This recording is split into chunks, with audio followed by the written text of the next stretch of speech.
Hello and welcome to Prepare for IELTS. I'm Ian, a former IELTS examiner and a native speaker of English, and in this video we're going through an IELTS Speaking Part 2 cue card. We're going to look at the topic, describe a thing you did to learn a foreign language.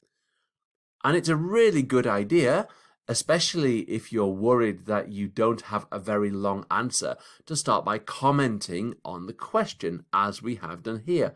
So you can say how this question is connected to your experiences and your life.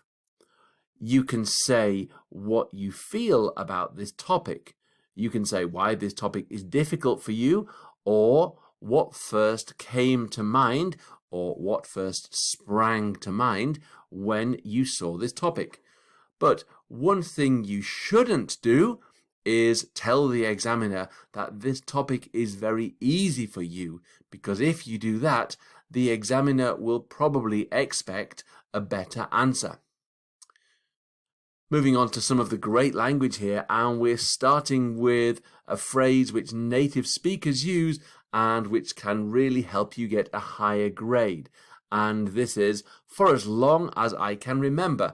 So if you've been doing something for as long as you can remember, you've been doing it for most of your life or all of your life or a really, really long time. It's a good idea if you can avoid basic words like to speak or to talk or to tell, and here we have a more complex verb, to mention, and this means to speak about something but give very little detail. A promotion is a job with more power, more importance, more responsibility, or more pay. So if you work for an organization and they give you a better job, then you have been promoted. They have promoted you. They have given you a promotion. If you come up with something, a plan or an idea, you think about it or you invent it. So that can be great in IELTS. You can tell the examiner what ideas you've come up with. Bizarre is an adjective meaning very strange or unusual. You can have a bizarre plan or a bizarre experience. And you can say, "Don't ask me why," or "It seemed like a brilliant idea at the time," to show that you realize that what you did was probably not a good idea. So here we've described something which we know other people will think is strange. Taking all of our annual leave and going to Japan. We know other people probably think, "Oh, why did you do that?" So if we include one or both of these phrases, which sound very natural to an English native speaker, then you can make the examiner understand that you know that what you've explained is a bit unusual. If you have a smattering of a language, you know a few words or phrases, and knowing language connected to language learning is a great idea because it's a very common theme in the IELTS speaking exam. We have some more coming up. And here we have it, to get the gist. So if you get the gist of what somebody says, you understand the main idea, but you probably don't understand every word or detail.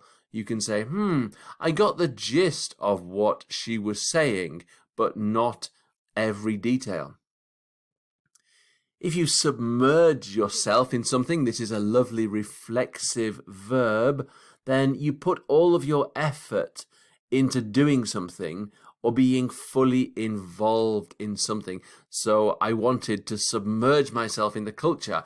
I wanted to spend 24 hours every day being part of the culture and understanding it.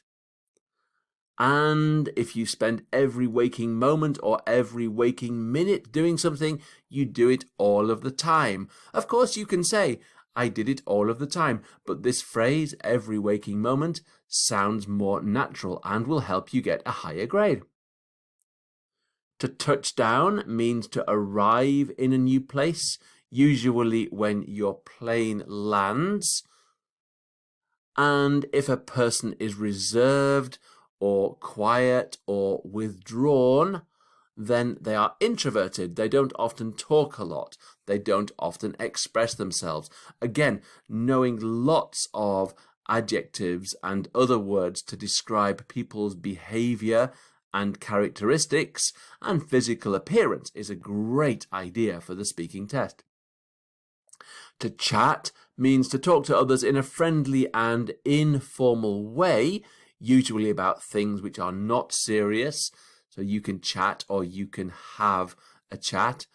And again, it's really great if you know more complex ways of describing communicating. So we had to mention earlier, and now we have to chat. And if you are desperate to do something, you want to do it very much. So it's good to learn the adjective form desperate and that you can follow it with an infinitive. I was desperate to learn Japanese, or I am desperate to pass my IELTS exam. Moving on, you can use in fairness to introduce a fair judgment of a situation with all important things being considered. So let's have a look at that. Here we have explained in the previous sentence that it wasn't really great in Japan. I ended up speaking a lot of English. But then we use in fairness and we introduce an opposite idea. My Japanese actually did get better.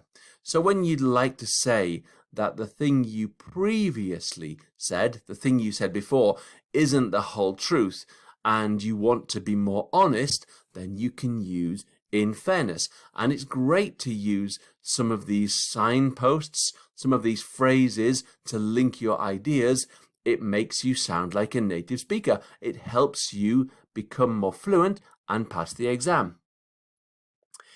If you can make yourself understood, here is more language connected to language learning. If you can make yourself understood in a language, you can communicate effectively, even though you might make mistakes. So I don't speak much German, but I can make myself understood. I can get a taxi. I can probably order a meal. If you have an insight into something, you understand it deeply and clearly. So here we had an insight into the culture. And you can use the phrase all things considered to introduce a judgment based on all the important information. So when you've given information about a situation and you want to conclude and say, based on that information, this is what I think, you can use all things considered. So here, all things considered, I wish I hadn't bothered going. So I've looked at all of the evidence and this is my conclusion. Again, just like in fairness that we looked at earlier, a great phrase to link your ideas, make your language seem like the language of a native speaker. So now we're going to read through the model answer so you can hear this language in context. I've been learning languages for as long as I can remember, and I've tried all sorts of methods to improve. I'm going to explain the crazy thing I did when I wanted to learn Japanese because my boss mentioned that it would get me a promotion and a pay rise. I came up with this bizarre plan to take my entire annual leave, fly to Japan, and spend a month living in Osaka. Don't ask me why, it seemed like a brilliant idea at the time. I already had a smattering of Japanese and could get the gist of what people were saying, but I was keen to become a fluent speaker with perfect pronunciation. I wanted to submerge myself in the culture, get to know the locals, and spend every waking moment practicing the language. But as soon as I touched down, I realized how tricky it was going to be. I found people reserved and often unwilling to chat with a stranger. Even worse, the ones who wanted to talk were desperate to improve their English, so I ended up having to communicate in English even in supermarkets, the hairdressers, and fast food outlets. In fairness, my Japanese did get better. By the time I left, I had picked up some vocabulary. I could definitely make myself understood, I had a more convincing accent, and I had got a fabulous insight into the culture. But all things considered, I wish I hadn't bothered going.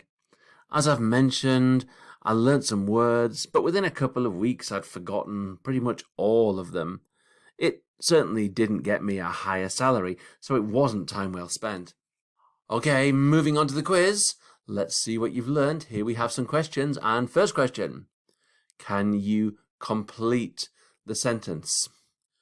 I only have something of Korean, so I couldn't really follow the movie. What's the best alternative? And of course, you know it is D, a smattering of Korean, so just a little bit. I was something to get a place at university. It was the only thing I could think about. Is it delirious? No, it isn't. Is it destitute? No, it isn't. Is it debilitated? No, because it's C, desperate, very, very keen, something that you wanted really much.